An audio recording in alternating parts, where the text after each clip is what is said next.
Hello and welcome to the inaugural episode of the After Bedtime podcast. Today's episode we're not going to be doing GTA 5, we're going to be doing a game that I stumbled upon called Plague Inc. And this was a game was shown to me by a person which we're going to bring in today as my guest. But first, what kind of inspired me to do this is a little bit about the coronavirus pandemic that we've been having on in the world. And it was just synchronistic that this game was brought to my attention when all this was going around. So let's bring up some footage of the game and let's talk about this a little bit. Okay, so we're starting up a new game here. Just like and subscribe, because you should always like and subscribe to the channel. Like and sub. Either way, so this is Plague Inc. We're going to be getting this out by picking Egypt here to start this fungus spore that we're starting here. But anyway, this game is, like I said, it had me thinking a lot about what's going on with the coronavirus out over there in China. I probably should have started the fungus in China just for representation of that, but it is what it is. We are in Egypt. Either way, what is a coronavirus? A coronavirus is a number of viruses that cause diseases in mammals and birds, but in humans, the viruses can cause a respiratory infection. There are so many coronaviruses out there. The major 5 now, because we just added one of this new COVID-19. Is the common cold is a coronavirus. SARS, which is a severe acute respiratory syndrome, is another type of coronavirus. The MERS, which is Middle Eastern respiratory syndrome, and then of course the new COVID-19 or the 2019 NCOV, acute respiratory disease, which is started over here in Wuhan, China. The coronavirus here, there's been a lot of discussion about me being a possible bioweapon. Whether or not it is yet to be known. It's unknown. China is not admitting to anything, of course, because they don't admit to anything. But what I found interesting is back in October 2019, just a few months before the outbreak of the COVID-2019 came out, we had an event called Event 201, which was a high-level pandemic exercise. It was held in New York City with the Johns Hopkins Center for Health Security in conjunction with the World Economic Forum and the Bill and Melinda Gates Foundation. They brought about 15 leaders around from the world of business, health, and just different governments to come in and run this simulation of an actual coronavirus pandemic. And needless to say, not a lot of people survived these simulations. They called this simulation for this event 201 the CAPS. But it was just, I found that interesting how 2 months before this pandemic of COVID-19, 2019 came out, we had an exercise about this very thing. And there's been many exercises before. There was the Clyde Lewis exercise, the Dark Winter Atlantic Storm exercise, and all these exercises dealt with pandemics of bioweapons, and millions of people died in every one of these simulations. And I'm just trying to wonder if this new Wuhan virus is a gain-of-function exercise. The Chinese government downplayed the infection when it first started back in early December. We didn't hear about it until almost the end of December. Yeah, so they just kind of kept it on the hush-hush. The Wuhan virus started in, obviously, Wuhan. The outbreak started, again, early December. And Wuhan is actually the capital of the Hubei province in China, which holds about, I think it was 4 to 5 million people live in that city before they evacuated and quarantined it. Let's see.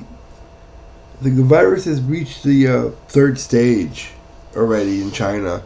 We're still in the first stages here in America. There's only a few cases over here. I think 19 last time I checked. In America, there was cases of the COVID-19 virus going around.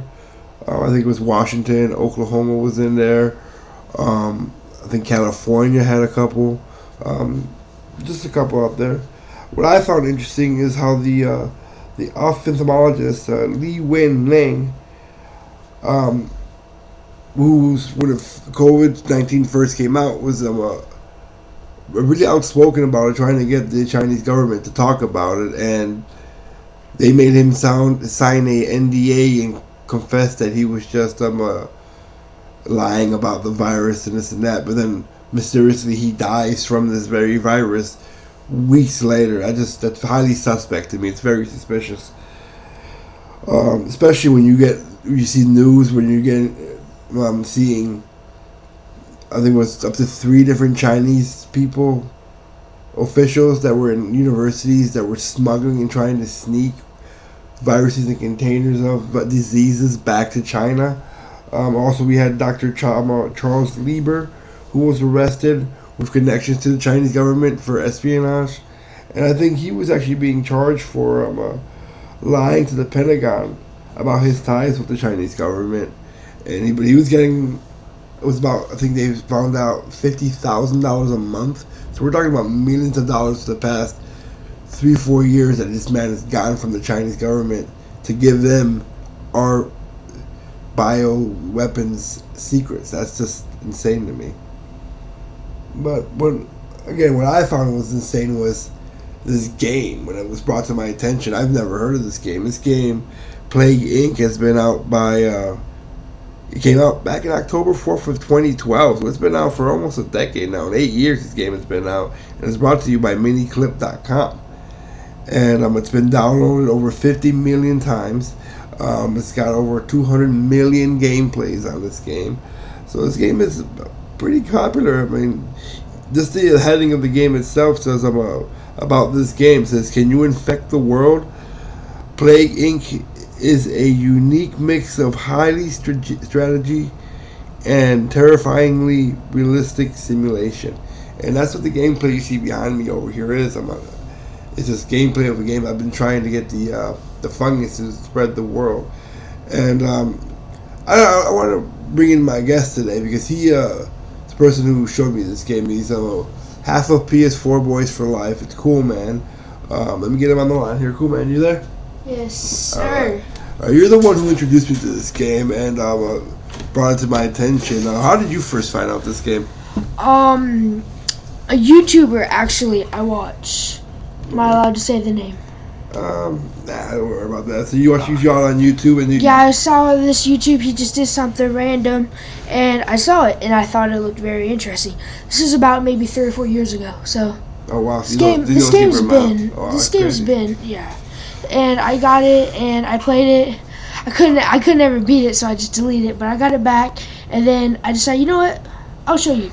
So that's how I got it. That's how I found out, and that's how I showed you. You showed me to it, yeah. Okay. And I started playing this game, obviously, as you can tell with the gameplay here. And I've been working on this fungus. It starts off with bacteria, if I remember correctly, and you go into virus, and you go to fungus, and it goes all the way up to prions, and actually, I think the very last one is a bioweapon, if I remember correctly. Yeah, it is. So, I mean, again, this is why I thought this was highly suspect. As you can see in this gameplay, I've already infected almost the entire world. The entire southern hemisphere has been taken over by this fungus. And it's just, like I said, when I saw this and I'm thinking about what's going on in the country today with the COVID-19 virus, it was just the synchronicity of it just floored me. I couldn't believe it. And some of the things that it tells you, I mean, I know I've read a few times we're talking, we infect the president of the United States in the stream on the very top of the game. It gives you different, but it also says different things that just random and just plain crazy. Like, what are some of the strangest things you read in that news feed that it has in the game? Some stuff was like, I think one was like, cancer not a problem or something like that. It was like new scientists figure out that cancer is like not a problem. Yeah, so just got a bunch of like fake news, dumb stuff. Yeah, I think it's more satire than fake news. But funny. But I do know some things like. There we go. So you're talking about president claims victory. Here's what it said. That was. Yeah. I do know that some things that show up there can change your whole gameplay. Like there will be a kissing festival that can happen, and just a bunch of people in a festival. It's like a festival. I think it's kissing, but it's just yeah. And then there's also another one with the bird migration. Okay, so pretty much like so. If you choose to say, because you can actually upgrade your virus and customize and do things. So like I know for certain things like the symptoms is you can actually spread the virus right here. If you go to transmissions. Yeah, transmission. You can transmission go is like animals, your blood, water, air, stuff like that. Mammals, and yeah, just stuff like that. Yeah, I mean, this game, like I said, this game just boggles my mind how crazy it is with all the. As you can see, we've got almost the whole world infected here. I think we might actually beat this one. Bad. Like, if I read correct, I think it says it's kind of hard to see, but it says like 6 billion people or 6 million people have been. Yeah, you got about 6.6 billion. Yeah, that have been infected with this already in this world, and over 8 million are dead already. And there's a bunch of different ways you could play this game. Like, what he's trying to do over here is, infect the world and then kill them off. Yeah. So the whole point of this game is to infect the entire world population, and then kill everybody. Yeah, and there's a bunch of different ways you can do it. That's crazy. See, that's what I'm talking about. Like, that right there is just insane to me. That the fact that this game has been out for 8 years to train people and to teach them how to make bioweapons and to get people sick and kill the world off. It's just, and again, the fact that the Bill and Melinda Gates Foundation is into things like Event 201 that does these exact same things here, simulations of pandemics that kill off the entire world population. It's freaking crazy to me. I don't know. What do you think? You being as young as you are, I'm a cool man. What do you think about the coronavirus pandemic that's going around this world? Does it scare you? Not really. Because it's like, yeah, there's a lot of people dying out of nowhere from this one virus, but it's like, and I was even talking to a doctor not too long ago about like, I asked, what's the difference, like, what's so bad about the coronavirus? There was like, well, a lot of people are dying, but it's nothing different from the common cold. It's not, because the same thing's happening. It's the same thing. It's a coronavirus and COVID-19 are the same thing, same as the common cold. It's a coronavirus also, which I think it's funny people are freaking out, oh, there's no cure for COVID-19. There's no cure for the common cold either. And I was doing some research about the coronavirus, and the way it works is it's a silent killer. So what it will do is, however you get it, it can stay on surfaces, the little molecules. I think that's what they are. Mm-hmm. Oh no, just the little specks. The viruses themselves. Yeah, they can stay on the surface for like a long time. I don't know the exact amount of time, but they can stay on it for a long time. And once you get one inside your body, you're pretty much done. Yeah, well, I know the infection rate is like 4 to 1. So for every one person that gets it, has the possibility and a chance to infect up to 4 different people. So I mean, the severity of the infectivity of this virus is pretty high, which is why I see the pandemic is going up. Like again, China has closed down their borders. They're shut down. They're quarantined. They're not traveling in or out of that country from anywhere. Yeah, and I was doing, and also some other stuff about the coronavirus is that what it will do is it will infect your body, and before you show any symptoms, it will just multiply. It will keep doing that. And that's true. The incubation period for the COVID-19 is, I think, 7 to 14 days, and for those 2 weeks that you have this virus and you're incubating it and you're infectious, you're not showing off any signs that you have it. Yeah, you don't even know it. That's just, yeah. That's and you're giving other people the virus and you don't even know you have it. It's that, I will admit, is scary. Yeah, but that's with any disease too, though. That's just we're just talking about this COVID-19 because that's just what's the hot right now in this thing. But you can see in this game, the fungus that we got, the like and subscribe fungus, is got almost the entire world pretty much infected. Greenland is still kind of free-ish, and it looks like Russia is sort of safe-ish, but yeah, and if you look to the bottom right, you'll see a cure, and pretty much you have to do it. You have to infect everybody and kill everybody before the cure, before the cure is done at 100%. Right now he's at 93, so 94. So it's looking a little. iffy. I don't know. Yeah, it's like 95 right now. He probably has like 4 days. Maybe, but I guess I mean, with so many people infected in this game, and the lethality is pretty low, so a lot of people are dying. I mean, I have killed almost 1 million people, but I don't think it's going to be enough for me to actually win this round. Yeah, you killed 700 million.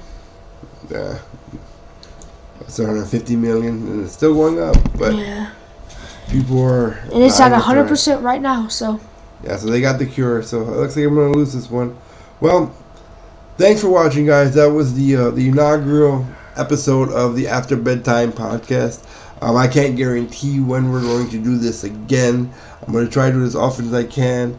But thanks for watching. Don't forget to like the video if you enjoyed this. Subscribe if you're new to the channel.